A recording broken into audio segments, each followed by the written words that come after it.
என்னம்மா வீடியோ எடுக்கும்போது சாப்பிட்டேன் இப்போ நான் திறந்தனா ம் பசி தீயின்னு இருந்துச்சு. தக்காளி சோறா ம் எல்லாம் வச்சு அடிச்சாச்சு, சாப்பிட்டாச்சு, எல்லாம் ஓடு நறுக்கிச்சு. அடுத்த எல்லாரும் என்ன சாப்பாடு எதிர்பார்ப்பாங்களே இன்னைக்கு? இன்னைக்கு தயிர் சோறு இல்லை, தக்காளி சோறு. தங்கச்சி முத்து பிரியா எதிர்பார்ப்பாங்கல்ல. அவங்க நேரத்தை சொல்லிட்டாங்க, ம் தயிர் ஜாஸ்தி எடுத்துக்கிறாதீங்க. அவங்க சொன்னனால இன்னைக்கு தயிர் சோறு இல்லை, தக்காளி சோறு. தக்காளி சாதம். தக்காளி சோறுன்னு சொல்லணும், தக்காளி சாதம். சரி, தக்காளி சோறு சொல்லுவாங்களா தக்காளி சாதம் சொல்லுவாங்கங்கிறத நீங்களே சொல்லிடுங்க. இந்த டவுட்டை கிளீன் பண்ணிடுறீங்க. எனக்கு இன்னைக்கு என்ன சோறுன்னு வீடியோ போடணும்னு ஆர்வமாக இருந்தேன். இப்போ நான் திறந்தோடனே டவுக்குன்னு அள்ளி போட்டேன். அதனால வீடியோ எடுக்க முடியல. சாப்பிட்டு முடிச்சுட்டு தான் ஐயோ வீடியோ எடுக்காமல் போயிட்டோமே நினச்சி.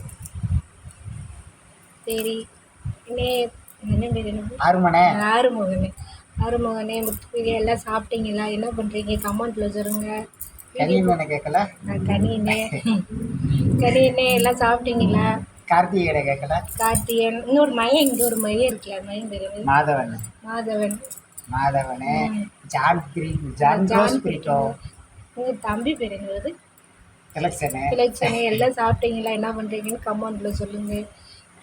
அக்காவுக்கு ஒரு லைக்கை போட்டுருங்க. சொல்லணும்னா சொல்லிக்கிட்டே போகலாம், 10 நிமிஷம் நிறையவே இருக்காங்க. அக்காவுக்கு ஒரு லைக்கை போடுங்க. சாப்பாட்டையும் நாங்கள் சாப்பிட்டோம். பேரை சொல்லாதவங்க எதுவும் நினச்சிக்கிறாங்க, கமெண்ட்டில் சொல்லுங்கள். இதான் நாங்கள் வேலை செய்கிற மிஷினு.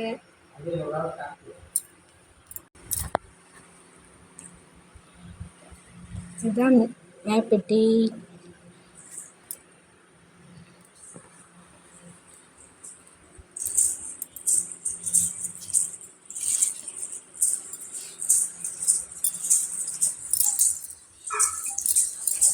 இங்கே தான் சாப்பிட்டு டிஃபன் கழுவுற இடம், கழுவிக்கிட்டு இருக்கு.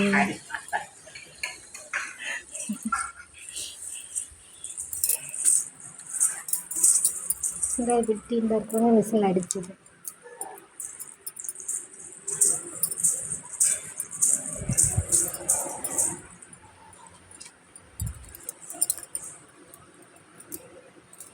இந்த பெட்டி தான் இந்த இது விசில் அடிச்சது.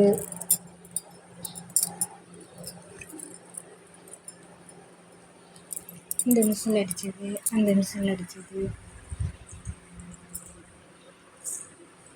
நம்ம வேலை பார்க்குற கம்பெனி நல்லா பார்த்துக்கோங்க. சாப்பிட்டு டிஃபனை கழுவிட்டு இருந்துச்சு. வீடியோ பிடிச்சிருந்தா லைக் பண்ணுங்க, லைக் போடுங்க.